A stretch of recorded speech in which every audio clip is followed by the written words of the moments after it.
निरंजन धन तेरा दरबार, निरंजन धन तेरा दरबार, जहाँ पर तनिक न न्याय विचार, जहाँ पर तनिक न न्याय विचार। वैसा ओढ़े मुल मुल खासा, गल मोतियों के आर, वैसा ओढ़े मुल मुल खासा, गल मोतियों के आर। पति भरता को मिले न खादी व सूखा निरस आहार, निरंजन धन तेरा दरबार, निरंजन धन तेरा दरबार, जहाँ पर तनिक न न्याय विचार। पाखंडी की पूजा जग में और संत को कहें लबाड़े, पाखंडी की पूजा जग में संत को कहें लबाड़। अज्ञानी को परम विवेकी, ज्ञानी को मूड गवार, निरंजन धन तेरा दरबार, निरंजन धन तेरा दरबार, जहाँ पर तनिक न न्याय विचार। कह कबीर सुनो भाई साधो, सब उल्टा व्यवहार, कहें कबीर सुनो भाई साधो, सब उल्टा व्यवहार। इन सच्चों को तो ये झूठ बतावे, इन झूठों का एतबार, निरंजन धन तेरा दरबार, निरंजन धन तेरा दरबार, जहाँ पर तनिक न न्याय विचार। कह कबीर सुनो भाई साधो, सब उल्टा व्यवहार, कहें कबीर सुनो भाई साधो, सब उल्टा व्यवहार। सच्चों को तो ये झूठ बताओ, इन झूठों का एतबार, निरंजन धन तेरा दरबार, निरंजन धन तेरा दरबार। परमात्मा कहते हैं, अरे काल ज्योत निरंजन, धन है तेरा यो दरबार, धन है तेरे लोक में कोरी झूठ चलाए। सच्चों को झूठों न तो महर्षि, ओहो महर्षि दयानंद, महर्षि वेद व्यास, महर्षि वशिष्ठ जी, और उन्हें कह का नहीं बेरा वेदों का। सतयुग में थे वशिष्ठ आदि, और ये कहते हैं अब इन्हीं पुराणों से इनका पता चला हमने, और कहाँ से आया ये ज्ञान। और कहते हैं सतयुग के ब्राह्मण वेद के पूर्ण विद्वान थे और वह दुर्गा की पूजा करते थे। अरे तेरा गजब भैया। और दुर्गा कहती है वो भगवान ब्रह्म है, ब्रह्म की पूजा करनी चाहिए, वही सबका उद्देश्य है, उसी को वो ब्रह्म लोक में रहता है। और परमात्मा कहते हैं ब्रह्म छोड़ पर ब्रह्म छोड़, हमने पूर्ण ब्रह्म की भक्ति करनी चाहिए जिसे पूर्ण मोक्ष होगा। उसको झूठा बताते थे। कबीर क्या जानता है, वो तो जुलाहा था, धानक था, हैं, और तबले लेकर गाता था, वो उठ पटांग बनाता था। अरे और तुमने किला तोड़ गए, तुम्हारा भी देख लिया, अब क्या बना गए तुम, सारी जनता को भ्रमित कर गए। अब इस दास के ऊपर इतना वजन पड़ गया, इन अज्ञानियों के अज्ञान को ढूंढ ढूंढ में बूढ़ा अच्छा कमाऊँ हैं और सच्चा ज्ञान बताऊँ, और मुझे इन्हों के तो निकम्मा है, गुंडा है, बदमाश है।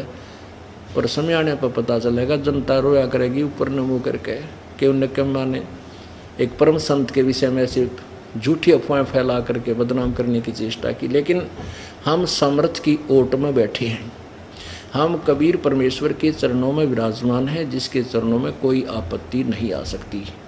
ठीक है, किसान फसल बीजता है तो फसल बीजता है तो उसमें आंधी तूफान आते रहते हैं, एक आधा पौधा टूट भी जाता है, लेकिन खेती बीजना बंद नहीं किया जा सकता। तो ऐसे ही ये परमात्मा का बाग लगाया है इस दास नौकर ने, परमेश्वर के नौकर ने, लेकिन इसका एक भी पौधा नहीं टूटा। इतना भयंकर अफवाह फैलाई लोगों ने, एक भी भक्त हमारा डगमग नहीं हुआ, बल्कि जो थोड़े बहुत डगमग हो गए थे दोबारा माफ़ी मांग रहे हैं, क्षमा कर याचना कर रहे हैं, और आकर के दोबारा उपदेश लेकर के अपना कल्याण करवा रहे हैं। बोलो सतगुरुदेव सत साहिब। सब पदवी के मूल हैं, सकल सिद्धि हैं तीर, दास गरीब सतपुरुष भजो हो, ये अवगत कला कबीरी। अनंत कोटि ब्रह्मांड का एक रति नहीं भारे, सतगुरु पुरुष कबीर हैं, ये कुल के सिरजनहारे। पुण्यात्माओं, आप जी का ना जाने कौन से युग में या कौन से जन्म में कोई शुभ संस्कार जुड़ा है, जिसके परिणाम स्वरूप आप इस परमेश्वर के तत्व ज्ञान को सुनने के लिए पहुंच पाए हो। परमात्मा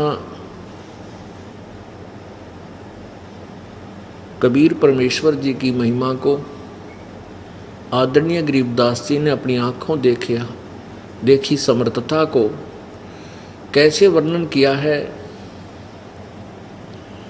लख बर सूरा जूझे ही, लख बर सावत दे, लख बर यति जहान में तब सतगुरु शरणा ले।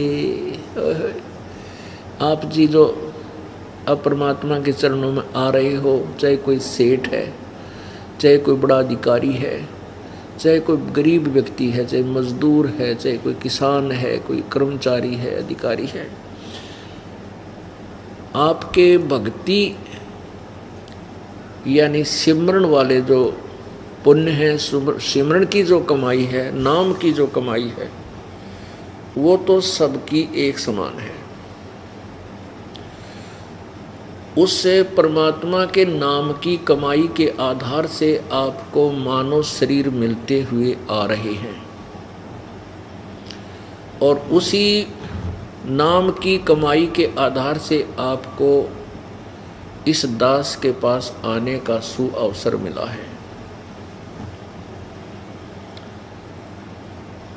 जैसे कोई बिल्कुल गरीब है, इतना गरीब है कि सुबह शाम का अन्न भी नहीं मिलता है, और ये शरण उसको मिल चुकी है।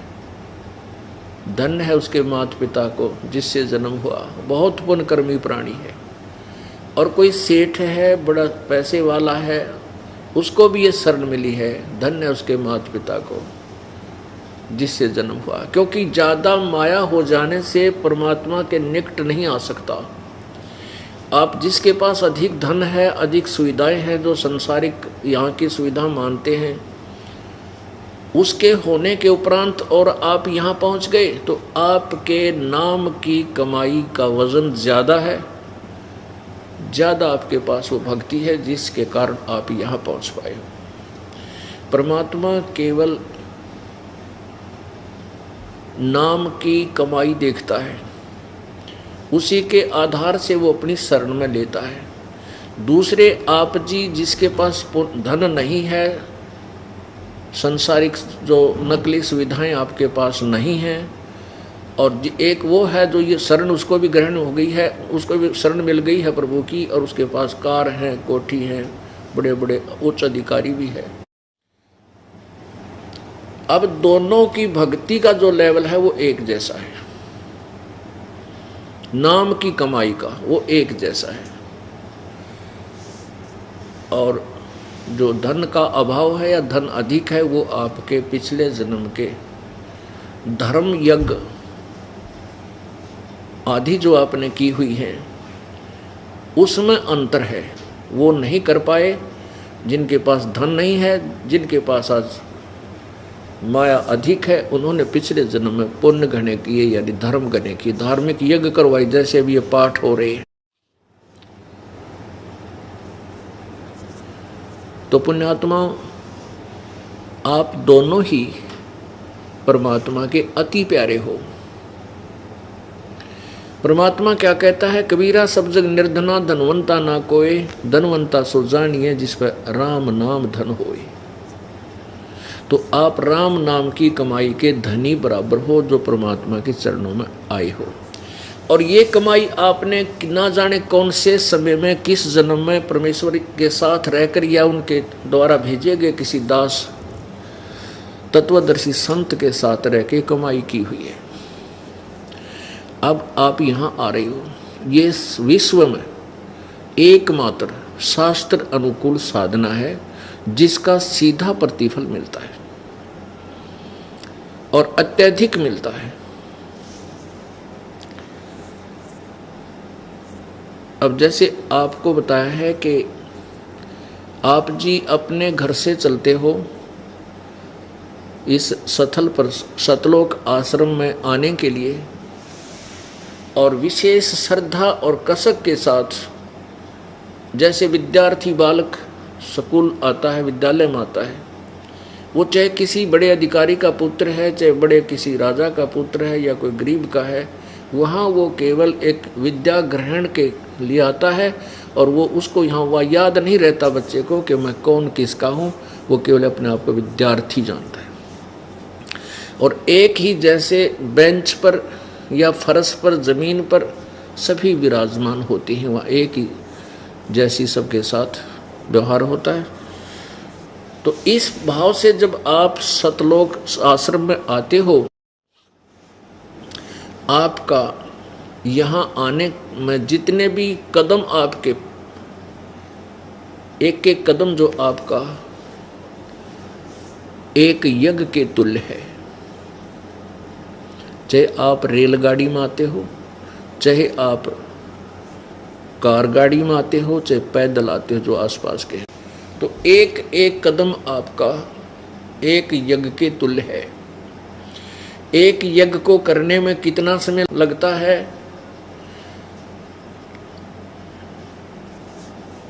जैसे एक यज्ञ करते हैं, उसमें 100 मन देसी घी, एक धर्म यज्ञ में 100 मन देसी घी लगाया जाता है। इब 100 मन भैंस का घी जहाँ प्रयोग होगा तो उसमें आटा और अन्य वस्तुएं कितनी लगेंगी और भोजन भंडारे के लिए कितना खर्चा होगा, वो आप हिसाब लगा लो। तो वो पुण्य आपको एक कदम से मिल जाएगा। किसको मिलेगा? बिल्कुल अधीन होकर आएगा।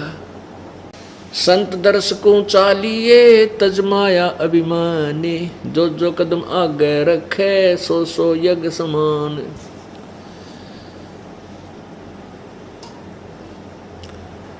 और फिर यहाँ एक 5 यज्ञ लगातार करवाई जाती हैं। आप यहाँ पाठ करवाते हो, उसमें 5 यज्ञों का पुण्य आपको मिलता है। एक यज्ञ है धर्म की, दूसरी यज्ञ है ध्यान, तीसरी यज्ञ हवन की, चौथी यज्ञ प्रणाम और 5वीं यज्ञ ये ज्ञान की है। इन 5 यज्ञ का फल आपको प्राप्त होता है। आप धनी हो रहे हो। जो पाठ नहीं करवा पा रहे हैं तो वैसे दान करते हैं, कोई ज्योति यानी हवन के लिए पैसे डालते हैं या वैसे दान करते हैं, तो उससे फिर भंडारा होता है। यह सब पुण्यात्माएं शास्त्र अनुकूल साधक यानी योगी भक्त, योगी माने साधक, सत साधक को योगी कहते हैं, जो सत साधना करते हैं। तो आप जी यहाँ आते हैं, भोजन पाते हैं, तो प्रत्येक का जो सामूहिक पैसा इसमें एकत्रित होता है या भंडार में लगता है, तो ये भी पुण्य आपको उसी रेशो में, उसी औसत में, अनुपात में प्राप्त होते हैं।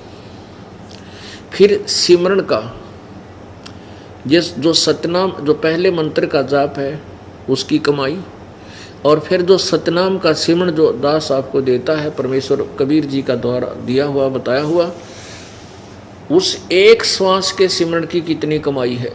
होय होय। कहते हैं सतनाम पालड़ रंग होरी हो, 14 लोक चढ़ावे राम रंग होरी हो, 3 लोक पास्यंग धर रंग होरी हो, तो ना तुले तुलाया राम रंग होरी हो।